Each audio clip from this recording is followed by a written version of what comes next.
ఈరోజు మీరు ఒక విషయం గుర్తుపెట్టుకోవాలి.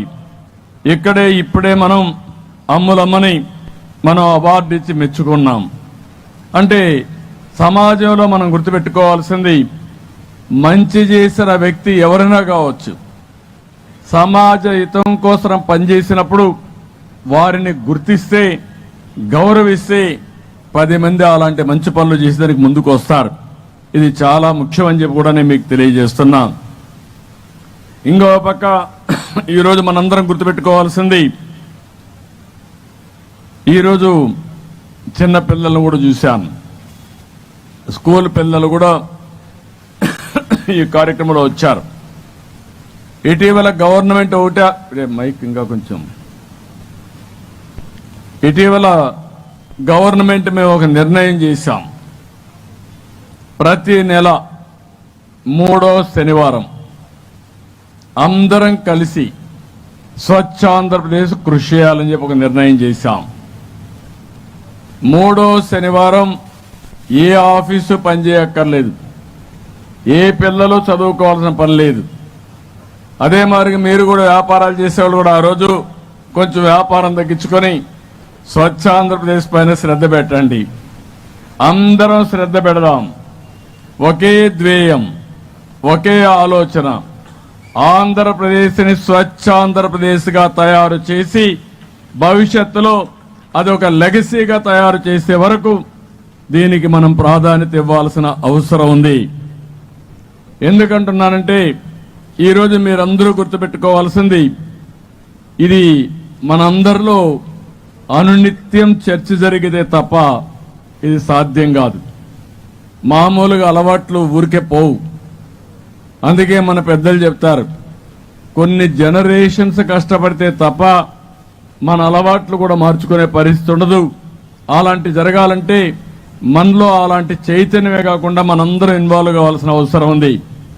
నేను అందుకని ఈ కార్యక్రమంలో 5 ప్రిన్సిపల్స్ తీసుకొచ్చాం. మనమందరం ఆలోచిస్తున్నాం, రోడ్డు మీద చెత్త లేకపోతే చాలా బాగుంటుందని. చాలా బాగుంటుంది కూడా. అదే సమయంలో నేను ఇచ్చిన ప్రిన్సిపల్స్ మీరు చూస్తే 5 ప్రిన్సిపల్స్ పెట్టాం. ప్రతి ఒక్క వ్యక్తి ఆలోచించాల్సిన విషయం, ఒకటి మీ మైండ్ ప్యూరిఫికేషన్. మనకుండే సమస్యలన్నిటికీ కారణం మన మైండే. ఎంతటి వాళ్ళైనా సరే ఒకసారి చెడు ఆలోచన రావడం, చెడు పనులు చేయడం, అక్కడి నుంచి జీవితాలను నాశనం చేసుకునే పరిస్థితి వస్తాం. అనునిత్యం మన మైండ్ని మనం కంట్రోల్ చేసుకుని, మన మైండ్ చెప్పినట్టు కాకుండా మైండ్ అనేది మీ కంట్రోల్లో పెట్టుకోవాలి తప్ప మీరు మైండ్ కంట్రోల్ లేకపోతే ఇంక మీరు ఎక్కడికి పోతారో మనకే తెలియని పరిస్థితి ఉంటుంది. అందుకే ప్యూరిఫికేషన్ ఆఫ్ మైండ్. కొంతమందికి హత్యలు చేయడం అలవాటు, అదే చేస్తానే ఉంటారు వాళ్ళకి ఎన్ని చెప్పినా కూడా. ఇలాంటి కొన్ని సమస్యలు ఉన్నాయి. అవి రాకుండా కాపాడుకోవాలంటే స్వచ్ఛ భారత్లో, స్వచ్ఛ ఆంధ్రప్రదేశ్లో మైండ్ కంట్రోల్ చాలా ముఖ్యం. రెండో విషయం మీరు చూస్తే ప్యూరిఫికేషన్ ఆఫ్ యువర్ బాడీ. మీ శరీరాన్ని మీరు ప్యూరిఫికేషన్ చేసుకోవాలి. నిద్ర లేస్తానే ఇష్టానుసారంగా తింటే ఆ నుంచి డయాబెటీస్ వస్తుంది. ఎప్పుడన్నా ప్రాబ్లం వస్తే కాలు తీసేయాల్సి వస్తుంది. అక్కడి నుంచి అనేక సమస్యలకు, ఆరోగ్య సమస్యలకు కారణం అవుతుంది. మీ బాడీని మీరు కంట్రోల్ చేసుకుంటే తద్వారా సమాజానికి మీరు మేలు చేసిన వాళ్ళు అవుతారు. అది కూడా మనం ఆలోచించుకోవాల్సిన అవసరం ఉంది. మూడోది మీ ఇల్లు చక్కదిద్దుకొని బయటికి పోతే బయట చక్కదిద్దడం చాలా సులభం అవుతుంది. అందుకని ఈ ఇల్లు పరిశుభ్రంగా పెట్టుకోవాలి. ఇంట్లో వాళ్ళని మోటివేట్ చేయాలి. సమిష్టిగా అందరం కలిసి పనిచేయాలి. ఆ ఇల్లు బాగు చేసుకున్నప్పుడు ప్రపంచాన్ని జయించడం కూడా ఈజీ అని చెప్పి కూడా నేను మీకు తెలియజేస్తున్నా. నాలుగోది మీరందరూ ఆలోచించాల్సింది మీ పరిసరాలు, మీరుండే ప్రాంతం. ముందు మీరు మీ మైండ్ కంట్రోల్ చేసుకోవాలి, మీ శరీరాన్ని కంట్రోల్ చేసుకోవాలి, మీ ఇంటిని ప్యూరిఫై చేయాలి. ఆ తర్వాత మీ పరిసరాల్లో ఆహ్లాదకరమైన వాతావరణానికి చెత్త లేకుండా, అదే మరిగా మరుగుదొడ్లు లేకుండా, లేకుంటే మురికి కాలువలు రోడ్డు మీదకి రాకుండా చేసుకోవాల్సిన అవసరం ఉంది. ఐదోది మీరు పనిచేసే ప్రదేశం. తెల్లవారితో 10 గంటలకు వెళ్తారు, సాయంత్రం 6, 7 వరకు పనిచేస్తారు. అక్కడ కూడా దుమ్ములో కూర్చుంటారు. అదే మాదిరిగా ఆ వాతావరణం చూస్తే భయంకరమైన వాతావరణంలో ఉంటారు. ఆ పరిసరాలని వర్క్ ప్లేస్లో మనం కానీ చేసుకోగలిగితే ఈ 5 ప్రిన్సిపల్స్ చేయడానికి ఈ ప్రభుత్వం సిద్ధంగా ఉన్నాం. మీరు కూడా దీన్ని ఫాలో కావాల్సిందిగా రాష్ట్రంలో ఉండే ప్రతి ఒక్కరికి విజ్ఞప్తి చేస్తున్నా. ఇది మేము చేస్తామంటే గట్టిగా చేపట్లు కొట్టి మేము కూడా ముందుకు వస్తామని చెప్పాల్సిన అవసరం ఉంది. అందుకే నేను మీకు చెప్పాను, ప్రతి నెల 3వ శనివారం ఏం పని అవసరం లేదు, నిద్ర లేస్తానే కాఫీ తాగుతానే మీ మైండ్ గురించి ఆలోచించుకోండి. అది 30 రోజులు కూడా అలవాటు అయిపోతుంది. ఆ నుంచి మీ ఇల్లు కూడా చూసుకోండి బాగుందా లేదా అని. మీ ఆరోగ్యాన్ని కూడా ఒకసారి చెక్ చేసుకోండి.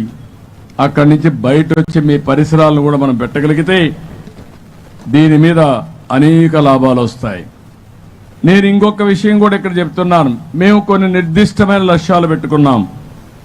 12 నెలలు 12 థీములు తీసుకుంటాం. సంవత్సరం మొత్తం ఒక్కొక్క థీమును తీసుకొని ఏ విధంగా మీలో చైతన్యం తీసుకురావడానికి ముందుకు పోతాం. ఇంకొక పక్కన మీరందరూ గుర్తుపెట్టుకోవాల్సింది, మీరు పూర్తిగా ఇన్వాల్వ్ కావాలి. మన వల్లే మనం బాగు చేసుకోవాలి. వేరే వాళ్లకు చెప్పే ముందు మనం ఆదర్శంగా ఉంటే మనం చెప్పే మాటకు విలువ ఉంటుంది. మనం చెప్పిన విషయాలు వేరే వాళ్ళు వినే పరిస్థితి వస్తుంది. అంటే మీరు కూడా ఒక స్ఫూర్తిదాయకంగా తయారు కావాలి. 10 మందికి మీరు స్ఫూర్తి ఇచ్చే పరిస్థితి రావాలి. ఇవి కానీ మనం చేయగలిగితే మన రాష్ట్రంలో అనేక లాభాలు వస్తాయి.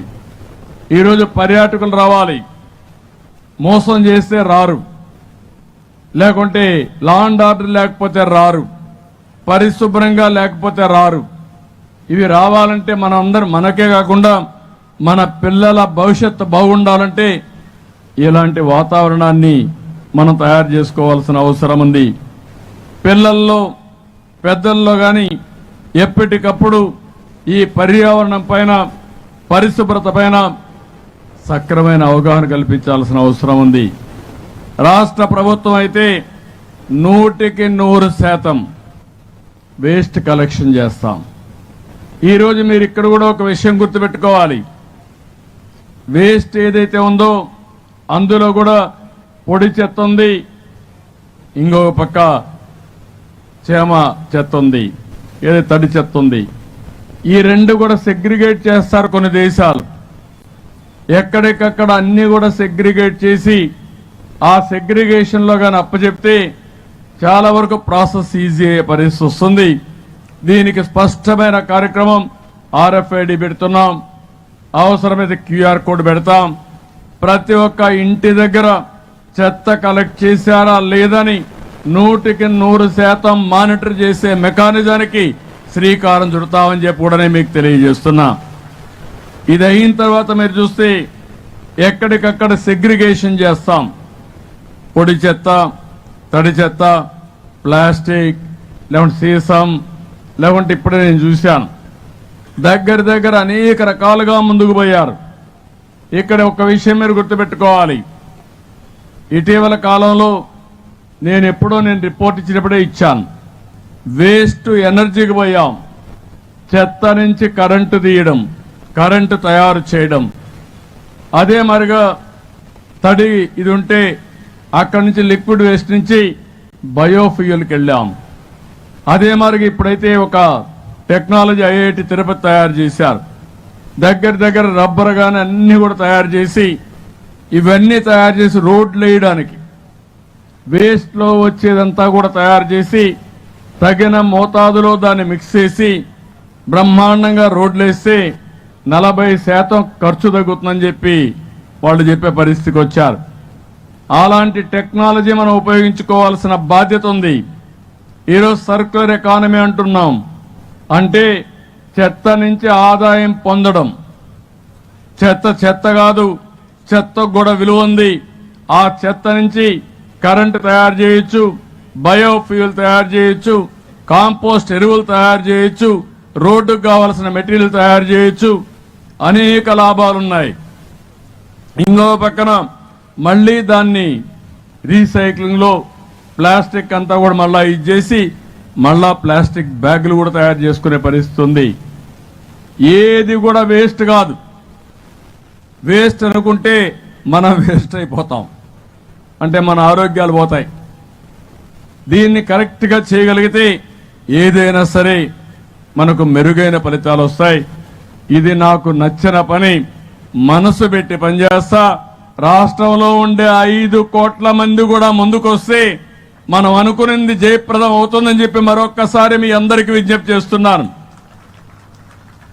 ఇంకో పక్కన 100% scientific treatment, solid waste management చేస్తాం. దీనికి కూడా డేట్ పెట్టుకున్నాం. దీనికి మీరు చూస్తే 2025 అక్టోబర్ లోపల దీన్ని పూర్తి చేస్తాం. ఓసారి శ్రద్ధ ఉండాలి. తెలుగుదేశం పార్టీ ఇంత మునుపు అధికారం 2014-19 ఉన్నప్పుడు స్వచ్ఛ ఆంధ్రప్రదేశ్కి ఒక వారం పెట్టి పెద్ద ఎత్తున కార్యక్రమాలు చేసాం. నెలవారీగా ప్రతి నెల. దానివల్ల చాలా ఫలితాలు వచ్చాయి. కానీ ఇటీవల కాలంలో మీరు చూస్తే పట్టణ ప్రాంతాల్లో 85 లక్షల మెట్రిక్ టన్నులు చెత్త పేరకపోయింది. నేను మచిలీపట్నం వెళ్ళాను. 4 రోడ్లు క్రాస్ అయ్యే సెంటర్లో దగ్గర కొన్ని వేల మెట్రిక్ టన్నులు పక్కనేసి గుట్టలుగా తయారయ్యే పరిస్థితి వచ్చింది. వర్షం పడితే అదంతా మగ్గిపోయి ఆ వాసన ఆ ప్రాంతంలో ఉండే వాళ్ళ ఇళ్లకి ఎంత భయంకరంగా వస్తుందో, అంటువ్యాధులు వస్తాయో మనం ఆలోచించుకోవాలి. ఆ నీళ్లన్నీ పైన వర్షం పడినప్పుడు ఆ బురద గాని మురికి గాని భూగర్భ జలాల్లో కలిసిపోయి ఆ ఏరియా కలుషితమైపోయే పరిస్థితి వస్తుంది. దానివల్ల మనం తాగే నీళ్లు కలుషితమైన నీళ్లు తాగే పరిస్థితికి వస్తాం. ఒక పక్కన గాలి కలుషితం అవుతుంది, మనం పీల్చే గాలి. మన తాగే నీళ్లు కలుషితం అవుతాయి. అలాంటి నీళ్లు వాడి పంటలు చేస్తే మన ఆహారం కూడా కలుషితమైన ఆహారం వచ్చే పరిస్థితి వస్తుంది. ఇవన్నీ కూడా క్లీన్ చేస్తున్నాం. నేను మున్సిపల్ అడ్మినిస్ట్రేషన్కి ఒకటే ఆదేశాలు ఇచ్చాను. అక్టోబర్ 2వ తారీఖు లోపల 100% పాత చెత్త వదిలించుకోవడమే కాకుండా కొత్తగా కూడా ఇంటింటికి పోయి కలెక్ట్ చేసే మెకానిజానికి శ్రీకారం చుట్టమని చాలా స్పష్టంగా మున్సిపల్ అడ్మినిస్ట్రేషన్కి ఆదేశాలు ఇచ్చాను. అవి కూడా కంప్లీట్ చేస్తాం. ఇంకో పక్కన మీరు చూస్తే ఎక్కడికక్కడ అక్టోబర్ 26కి రోడ్డు మీద చెత్త కూడా లేకుండా, కాగితం కూడా కనపడకుండా చేసే పరిస్థితికి వస్తాం. నేను హైదరాబాద్లో మీరు చూశారు, నేను ముఖ్యమంత్రిగా ఉన్నప్పుడు సైకిళ్లు పెట్టాను. ఎక్కడన్నా తెల్లవారితో క్లీన్ చేస్తాం. మన వాళ్ళు కొంతమంది రోడ్డు మీదకి వచ్చి షాపులు పోయి ఎక్కడ ఒక వస్తువు తీసుకున్నప్పుడు మళ్ళా రోడ్డు మీద కాగితాలు వేస్తారు. అవి కలెక్ట్ చేయడానికి 2-3 కిలోమీటర్లకు ఒక మనిషిని పెట్టాను. అంటే కలెక్ట్ చేస్తే మీలో కొంతరికైనా పరివర్తన మారుతారు, దీనివల్ల ఉపయోగపడుతుంది కూడా చేశాం. అన్ని ప్రయోగాలు చేశాం. కానీ ఈరోజు భారతదేశం మొత్తం స్వచ్ఛ భారత్ వైపు ముందుకు పోయినప్పుడు మనం అగ్రస్థానంలో ఉండాల్సిన అవసరం ఉంది. ఇంకో పక్కన 2027 అక్టోబర్ కంతా వాటర్ మేనేజ్మెంట్, వేస్ట్ మేనేజ్మెంట్ అంతా కూడా లిక్విడ్ వేస్ట్ మేనేజ్మెంట్ కింద మొత్తం ఈ నీళ్లన్నీ కూడా చేసే పరిస్థితి వస్తుంది. నేను ఇక్కడికి వచ్చినప్పుడు నేను ఒక విషయం ఇక్కడ చూశాను. ఇక్కడికి వచ్చినప్పుడు నేను మైదుకూరుకు వచ్చాను. మొదటి ప్రారంభం చేశాను. మా కలెక్టర్కి మా మున్సిపల్ అడ్మినిస్ట్రేషన్కి ఒకే మాట చెప్పాను. ఎమ్మెల్యే కూడా ఉదయం నుంచి నా వెనకాల పడుతున్నాడు. మళ్ళా ఒక లవ్ లెటర్ ఇచ్చాడు ఇప్పుడే, నాకు అది చేయండి ఇది చేయండి అని. కాబట్టి నేను ఎక్కడికి వచ్చినా నేను వచ్చి వెళ్ళిన తర్వాత మార్పు కనపడాలి. అదే సిబిఎన్ మార్క్. ఎక్కడున్నా మార్పు అనేది కనపడాల్సిన అవసరం ఉంది. నేను అందుకే మా వాళ్ళని అడిగాను, ఎన్ని రోజులు అవుతుంది టోటల్గా ఎక్కడెక్కడైతే చెత్త కానీ మట్టిగా